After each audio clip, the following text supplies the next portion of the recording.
Guillaume Gontard. Oui, merci Madame la Présidente, Monsieur l'ambassadeur.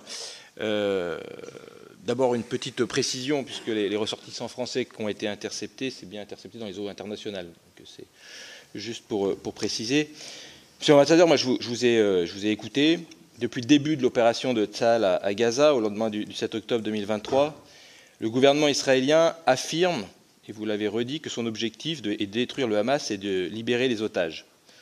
Un petit rappel quand même, la colonisation des territoires palestiniens est en œuvre avant le 7 octobre. Mais derrière ces objectifs, qui sont effectivement louables, on voit bien que la réalité est tout autre. Votre armée a déjà tué plus de 54 000 personnes. On peut jouer sur les chiffres, d'où ils viennent. Le meilleur moyen, ça serait d'accepter en fait que des observateurs puissent se rendre sur place. Mais sans compter les centaines de milliers qui sont affamés, blessés et déplacés, parce qu'il y a bien des déplacements de population et des déplacements sans fin, vous ne pouvez pas dire qu'ils sont tous des terroristes du Hamas. Quant aux otages, leurs familles dénoncent depuis des mois leur sacrifice par le gouvernement israélien. En réalité, monsieur l'ambassadeur, je vous ai écouté, mais votre version, elle ne tient plus. Encore plus, je l'ai dit, en refusant tout observateur et en faisant l'opacité totale sur ce qui se passe à Gaza. Et le voile sur vos intentions réelles s'est dissipé en réalité depuis quelques mois. Rupture du cessez-le-feu mi-mars, soutien de Benyamin Netanyahou au plan de Donald Trump, accélération des annexions des colonies en Cisjordanie, toujours évidemment en opposition totale avec le droit international. Depuis le 5 mai, le gouvernement israélien assume enfin son véritable but, la conquête de Gaza et le départ, soi-disant volontaire, de ses 2 millions d'habitants. Les opérations militaires avec l'appel de 60 000 réservistes et le grignotage du territoire témoignent de cette volonté d'annexion. Les franges les plus extrémistes du pouvoir ne cessent de pousser pour cette conquête de Gaza, malgré l'échec de la précédente occupation, puis de la Cisjordanie. En réalité, monsieur l'ambassadeur, ça contraste quand même beaucoup avec votre discours. Alors, monsieur l'ambassadeur, pouvez-vous donc nous confirmer, ou plutôt nous reconfirmer, mais vraiment plus clairement, que vous êtes contre la solution à 2 États défendue par la France? Le Premier ministre israélien disait récemment « Un État palestinien serait une énorme récompense au terrorisme ». Alors si tel est votre objectif, quelle perspective politique imaginez-vous qui n'implique pas justement le génocide du peuple palestinien et avec lui l'isolement total de votre pays sur la scène internationale? Et puis je rajouterai par rapport à ce que vous venez de dire que en réalité, combattre le terrorisme, on est tous évidemment pour combattre les terroristes. Mais je pense que vous faites une grave erreur.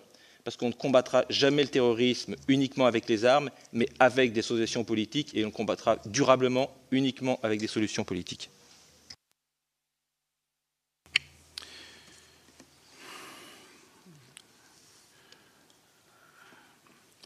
L'utilisation du terme génocide était, je m'excuse, mais est vraiment regrettable.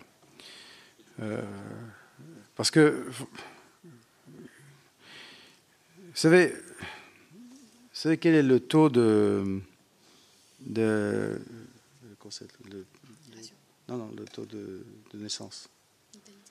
Natalité chez les Palestiniens? C'est 3 enfants par personne. À peu près 3. Il y a plus de Palestiniens aujourd'hui qu'il y avait le 6 octobre. Alors dire qu'il y a un génocide, non. Alors dire qu'il y a un génocide quand la population augmente, c'est grave. Au contraire, les Palestiniens rentrent en Israël pour être traités.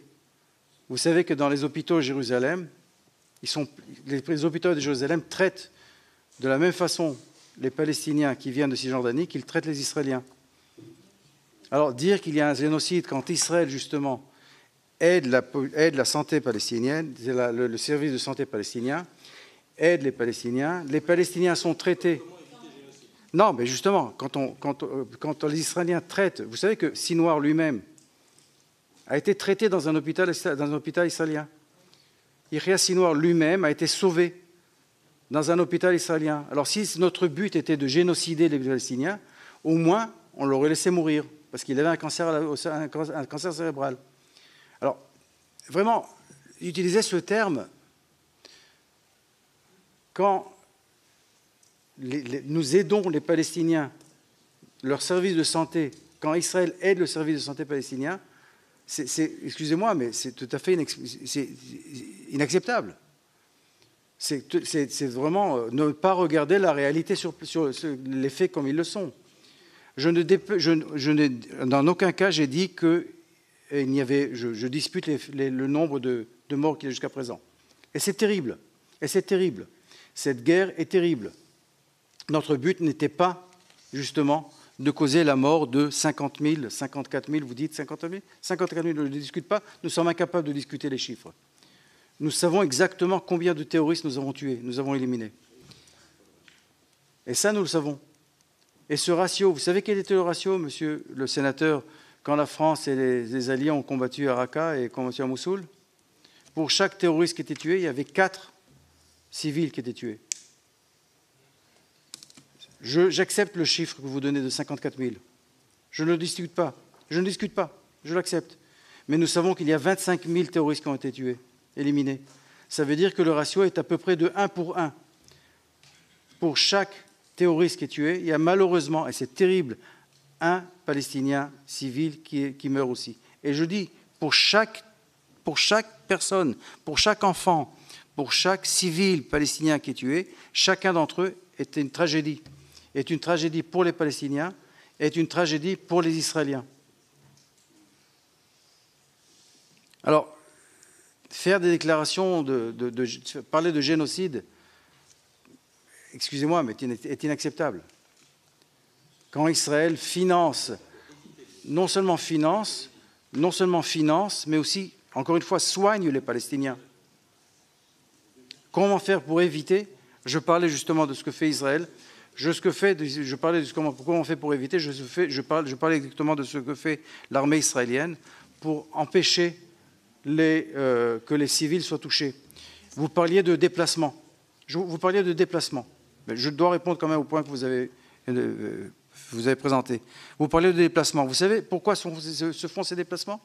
Parce que nous demandons à la population qui est dans un endroit où nous savons que le Hamas opère, nous les demandons de bouger pour que nous puissions opérer afin de détruire les forces du Hamas sans qu'ils ne soient touchés. Alors, vous pensez que ce serait préférable que nous opérions sans leur demander de bouger? Sans leur demander de bouger?